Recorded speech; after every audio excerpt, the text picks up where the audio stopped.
Good morning. Before I start, I will venture to say that judging by the size of the crowd at this service, the early birds are not a majority at Deepwater. So my name is Stéphan. I'm originally from Belgium, and my wife Carla and I moved to Halifax about 3 years ago, and Deepwater has been our church pretty much since then. I was baptized as a Catholic, did my communion, but those things happened not by faith, but more by habit. It was like the occasion to have a big family gathering, get some gifts. Just think about a wedding party. So my family was not very religious. My uncles tend to think that the church, meaning the Catholic Church, was the enemy of the working class. So that's the kind of background I grew up in.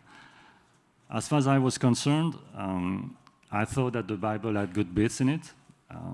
I understood that if we were able to stick to the commandments, the world would probably be a better place.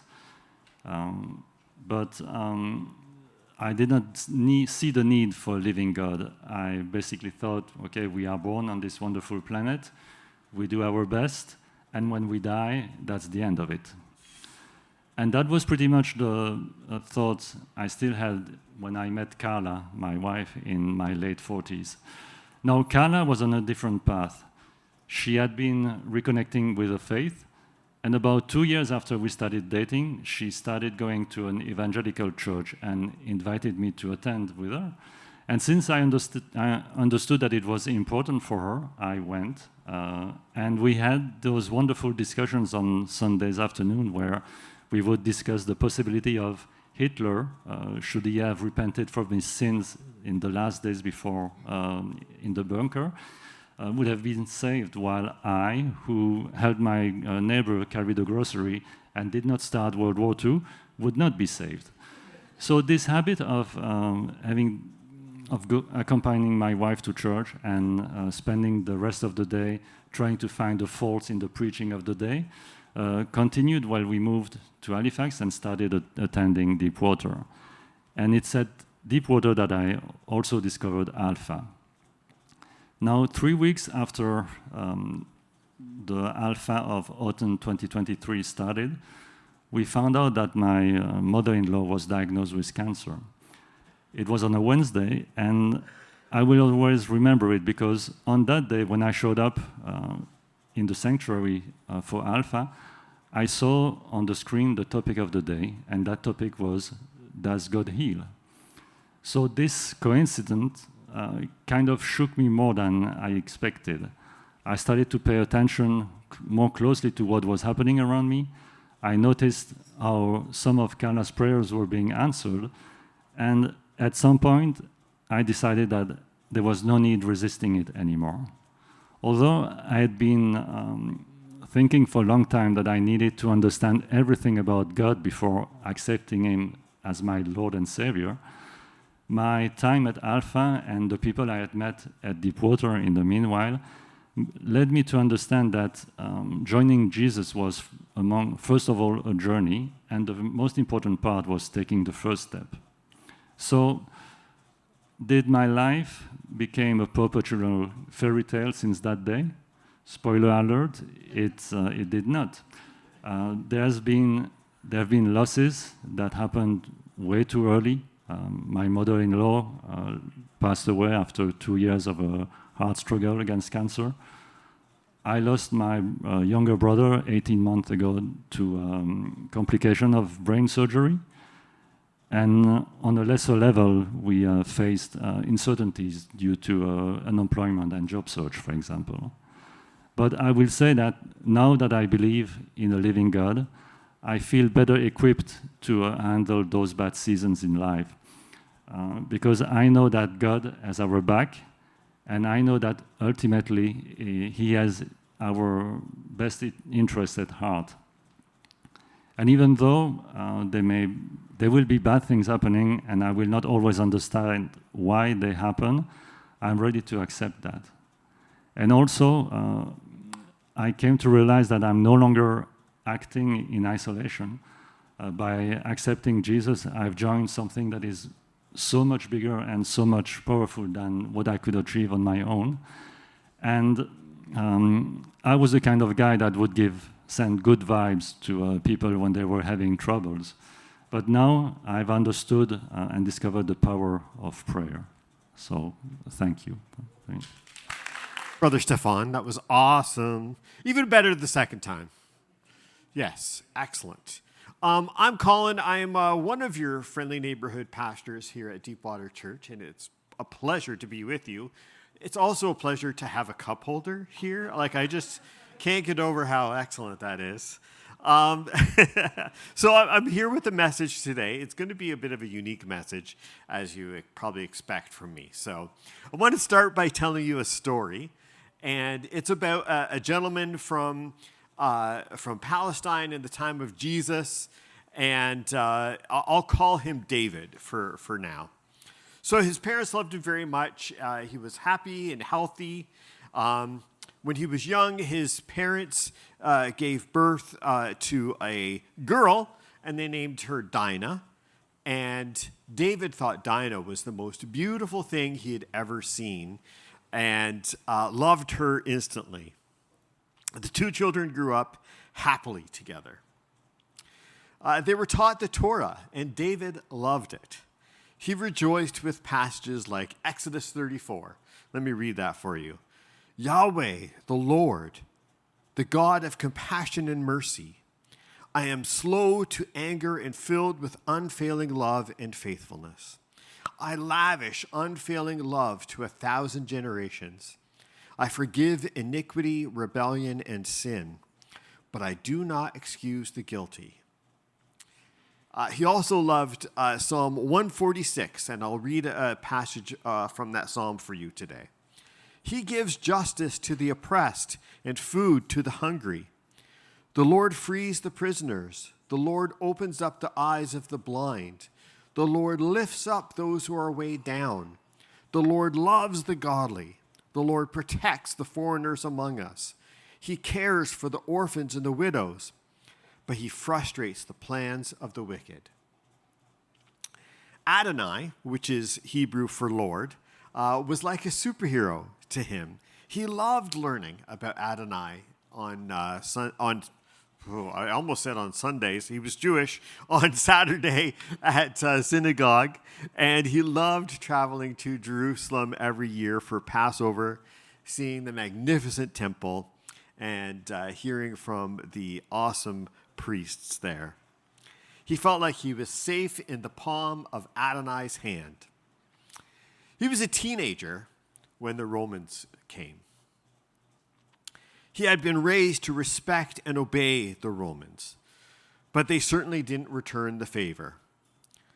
The first time they came to the farm, they looked around and then waited around for a bribe.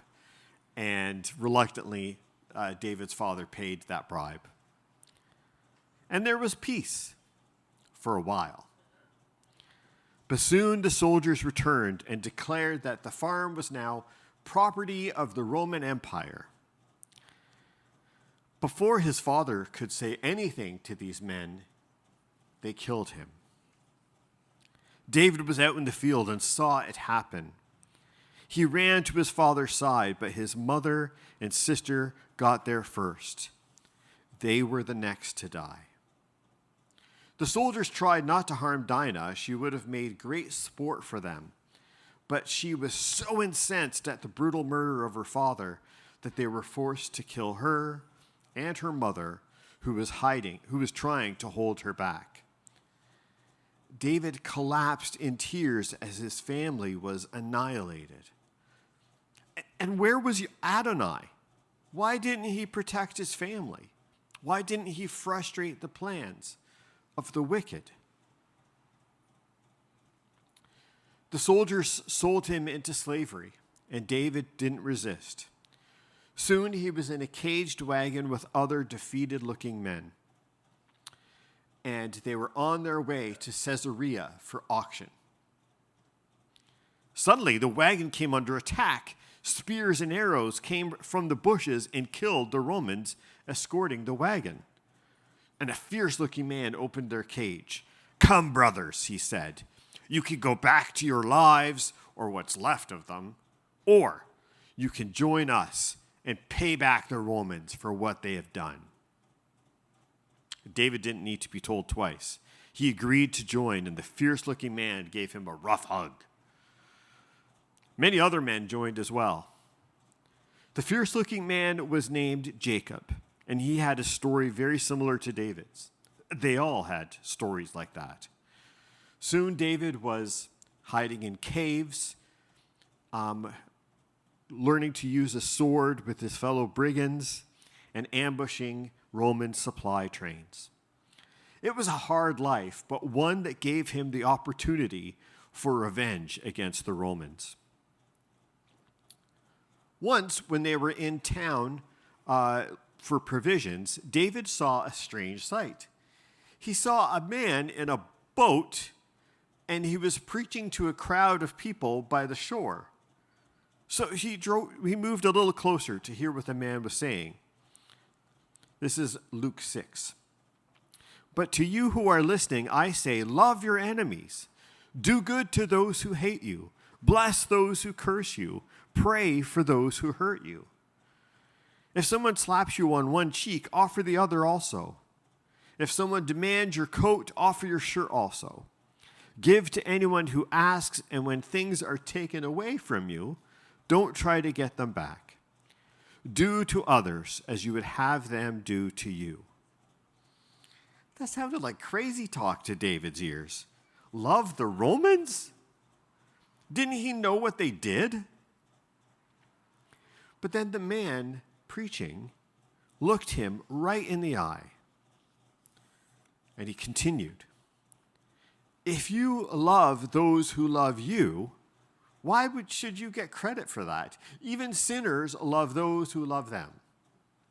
And if you do good only to those who do good to you, why should you get credit? Even sinners do that much. And if you lend money only to those who can repay you, why should you get any credit? Even sinners lend to other sinners for a full reward, for a full return. Love your enemies. Do good to them. Lend to them without expecting to be repaid. Then your reward from heaven will be very great, and you will be truly acting as children of the Most High, for he is kind to those who are unthankful and wicked. You must be compassionate, as your Father in heaven is compassionate.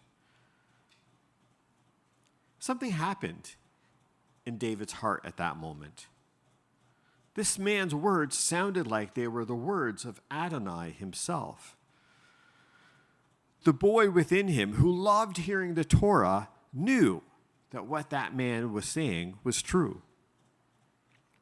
But just then Jacob came along and they took him from that place. But David still found his heart pulling towards the man in the boat.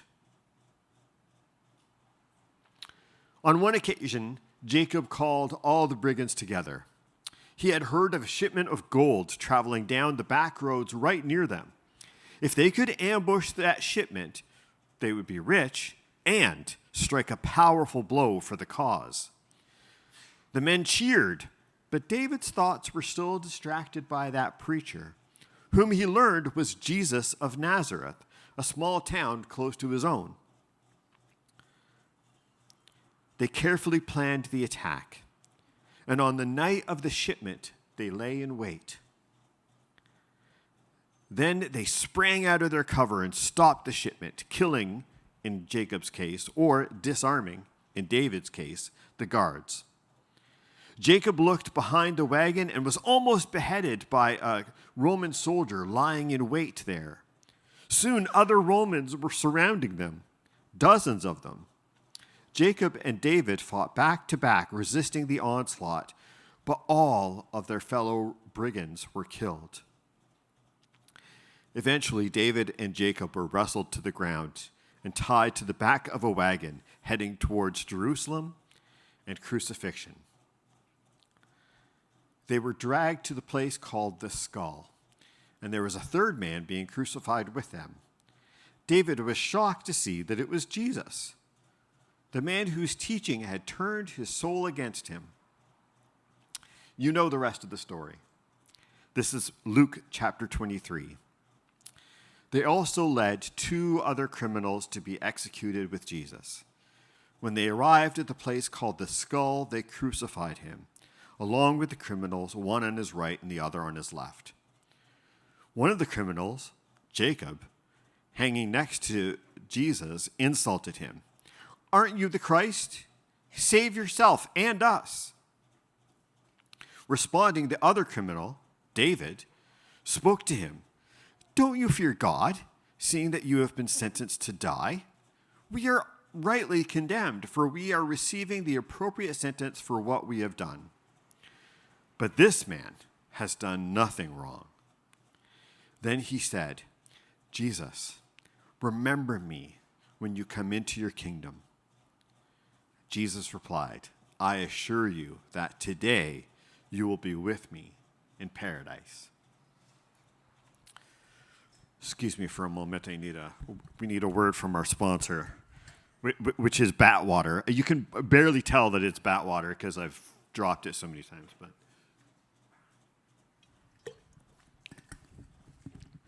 that's a long backstory for what could have been the penitent thief's life. Now, we call him in Christian tradition the penitent thief, but that word doesn't quite describe what he did, again, especially according to my story, right? So in Luke, the 2 men that are crucified with Jesus are simply called kakuros, which means criminals. But in the Gospels of Mark and Matthew, they are called leistes, which, again, sometimes is translated as thieves, but is more accurately translated as brigands. And so you're wondering to yourself, Colin, why are you breaking down, getting in between all these different definitions for a criminal? I'm trying to make a point here that a thief is usually someone who will break into your car or break into your house when you're not around and steal things, right? They do steal, but they usually don't harm anyone by doing it, right? But these 2 gentlemen crucified next to Jesus were brigands, right? They were more like bank robbers who would rob a bank at gunpoint, right? Or rob shipments, right? As the case was in my story, right? I guess sword point would be the better way to describe it 2,000 years ago. But yeah, so he was not just a thief, he was a violent thief. However, brigands in the time of Jesus in Palestine were very different. They had a political element to them. As you could tell from my story, that there was many gangs of brigands back then, but they only attacked Romans, and they left Jews alone. Later on, these movements, these brigandish movements, would come together, and they would launch the Jewish War of AD 66 to 71, which would bring about the destruction of Jerusalem and the destruction of the temple. And this movement was called the Zealots, right? So Barabbas, who was released on the day that Jesus was crucified, remember there's that story, Pilate released him? He was probably like a proto-zealot, right? As was one of the 12. Right? If you recall, in the role of the 12, there was one guy named Simon the Zealot, right? So here were several men, again, who were doing terrible things, but there was a redemptive quality to it. And I wanted just to point out that they, like God, hated injustice, right? And a lot of the things that were going on in their day was unjust, and they fought to balance the scales.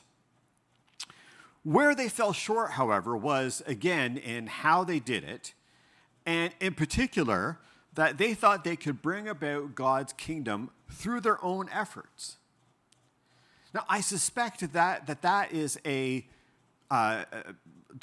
syndrome that many folks in this room can identify with. Not the stealing and killing and stuff like that. I'm not saying any of you guys are doing that, although one or two I'm not sure about. But no, in the sense of how we go about moving forward in life, praying for God to have blessing on what we're doing, and we've forgotten to ask God what he thinks, right? We do what we think is right, and we fail to ask God what he thinks, right? In Psalm 127, verse 1, it says this: "Unless the Lord builds a house, the work of the builders is wasted. Unless the Lord protects a city, guarding it with sentries will do no good." Right? I think we maybe need to go easy on calling Jesus our Savior, although he is, of course he is. But we need to maybe emphasize a bit Jesus being our Lord, right? And we need to, again, remember that we need to stop charging forward, doing this or doing that, thinking it's God's will, and forgetting to ask God about the whole situation. One of the things I really appreciate about Pastor Nathan is that he's a man of prayer, right? I remember the first time he came to Deepwater for a staff meeting for all of us, and he led us in prayer, and again, a very special way. And I knew from the beginning that here's someone who's different, right? And since then, what has he done? He has started so many prayer meetings within us, including the 24-hour prayer time we'll be having next week, right? He's a man of prayer who wants us to wait on God, right? And I'm not just saying that because he's my boss, because he's not here today, right? I mean, I'm not just trying to grease the wheel, you know what I'm saying? No, I think that is a very admirable quality that he has. Again, we often ask God to bless what we're doing instead of asking God what he wants. We put the cart in front of the horse, and we forget about God, just as the zealots did. David, from my story, he had a similar sort of realization when he was crucified next to Jesus, that he knew that he had been doing wrong things. He knew that he had stolen and killed people who were made in God's image. But he also knew Jesus was innocent. So he begged for Jesus to remember him, right? Lord, just remember me. And he, in his wildest imagination, could not have imagined how Jesus responded. Today, you'll be with me in paradise, right? Wow. Right? Now, what did Jesus mean by paradise? The word comes from the Arabic, actually. It was a word to describe the walled garden that would be next to the sultan or the king's domicile, right? His palace or what have you. And this is the word in the Greek version of the Old Testament that was used to translate garden, as in the Garden of Eden in Genesis 2 and 3. So it would have been like the paradise of Eden, right? Many Jews in Jesus' day believed that the righteous dead went to a paradise for a time while waiting for the capital R resurrection. So this is a similar idea to Abraham's side that I spoke about in a few sermons ago. If we have lived a good life, there is a happy place where we can go before God remakes all things. For example, in Revelation 2, verse 7, Jesus promises this: "To everyone who is victorious, I will give fruit from the tree of life in the paradise of God," right? In the garden of God, in the paradise of God. So again, this means that Jesus promised the penitent thief a good place to go. But here's the scandalous thing about Jesus doing that. Paradise is for good people. It's for good Jews. And I suppose, hopefully, us Christians too. But this penitent thief was not a traditionally good person, right? He had killed, he had robbed, he had done terrible things. And yet Jesus offers him paradise. Can you make sense of that? I think there's only one way for us to make sense of that, and that is that this David, Dismas, according to Christian tradition, was his name. I didn't like the name Dismas, so I changed it to David. I hope you don't mind, do you? He had one thing that God is looking for, right? And that was all he needed for his entrance into paradise.